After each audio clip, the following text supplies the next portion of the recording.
Hello, my name is Vimoksha.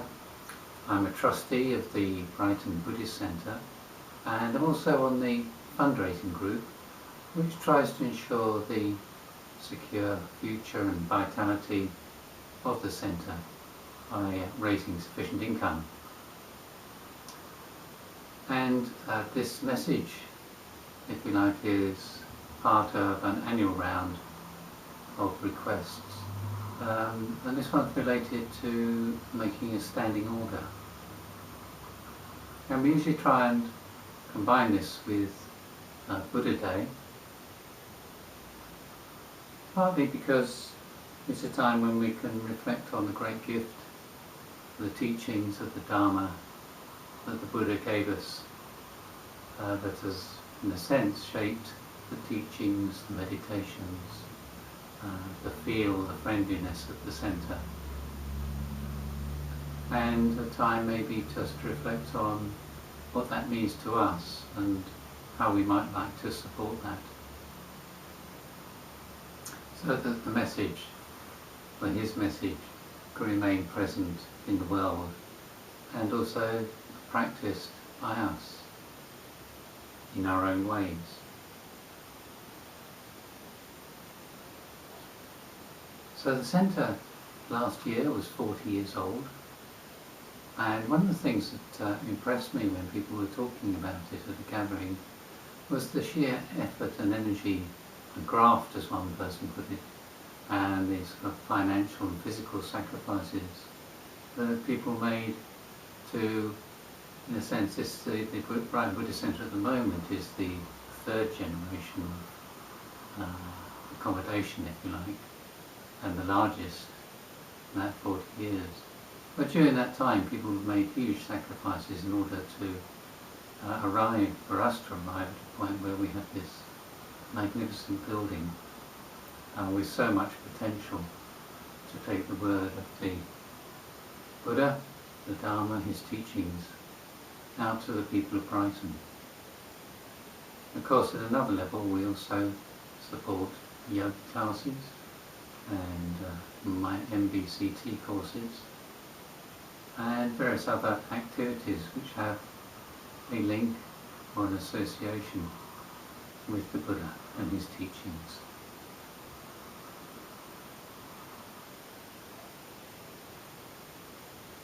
So many of you will be familiar with that sense of the centre of being a place of refuge, a place for learning meditation, and a place for learning about the Dharma, studying, finding support. And what you may be less familiar with is the financial aspects of running a large centre. So this year's Standing Order appeal is quite special for a couple of reasons.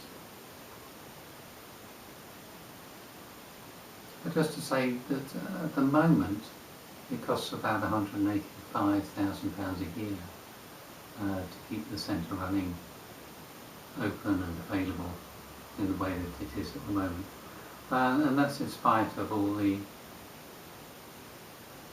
large amount of voluntary input that we have from people who feel a sense of appreciation for the centre.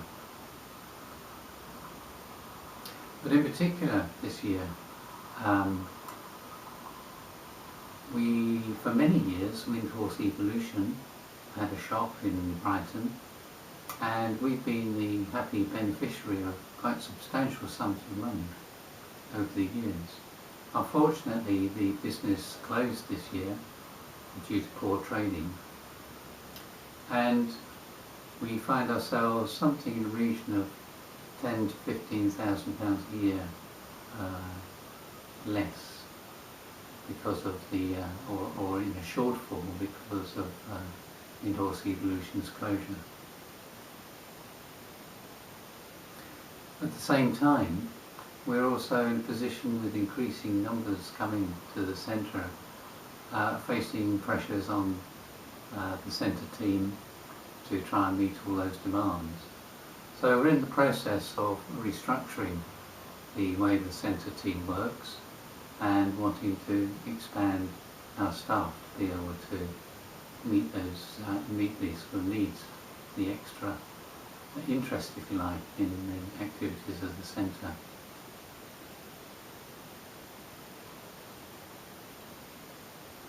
The other aspect at the moment is that the building in some ways could do with some upgrading, perhaps redesignating, reshaping, in order to make the environment have a more, I suppose you could say, a contemporary feel, but also just to make the spaces that we use more adaptable to a number of different purposes. So all this clearly is will cost a certain amount, and we firmly on the trustees believe that at the moment we need to press forward with these changes, and indeed we've already started that process in the office.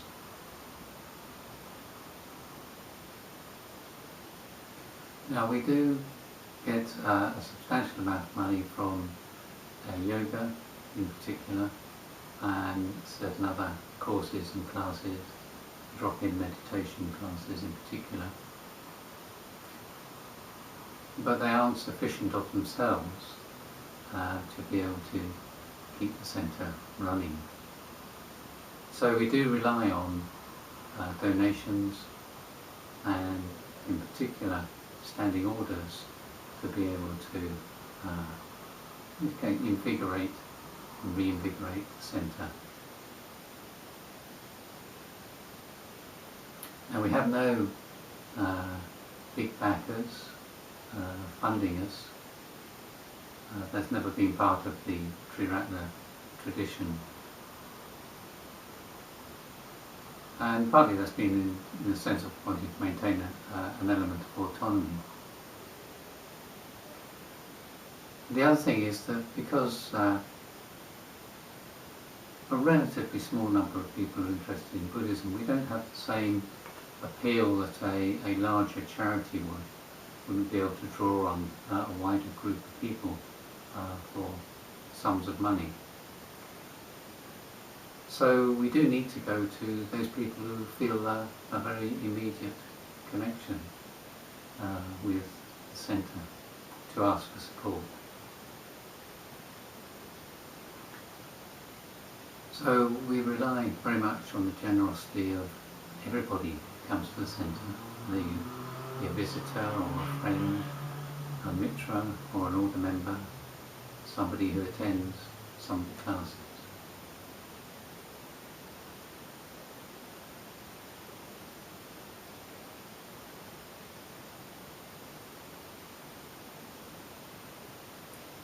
So I think that might be all in that way for now. It's just to say, if you feel a sense of affinity, sense of connection to the centre, and you would like to see it grow and reach out to new generations of people in Brighton, then do please think about setting up a standing order, and particularly think big.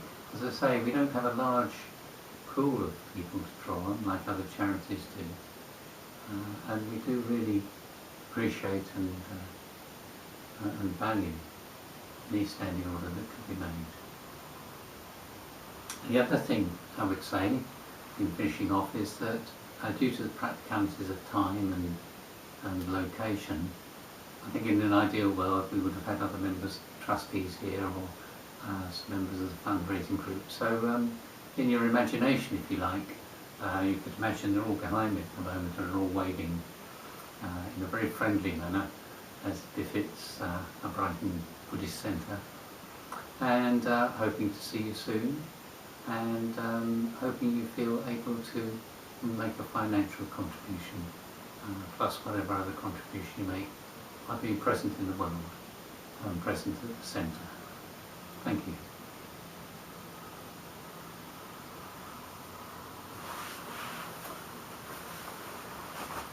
you.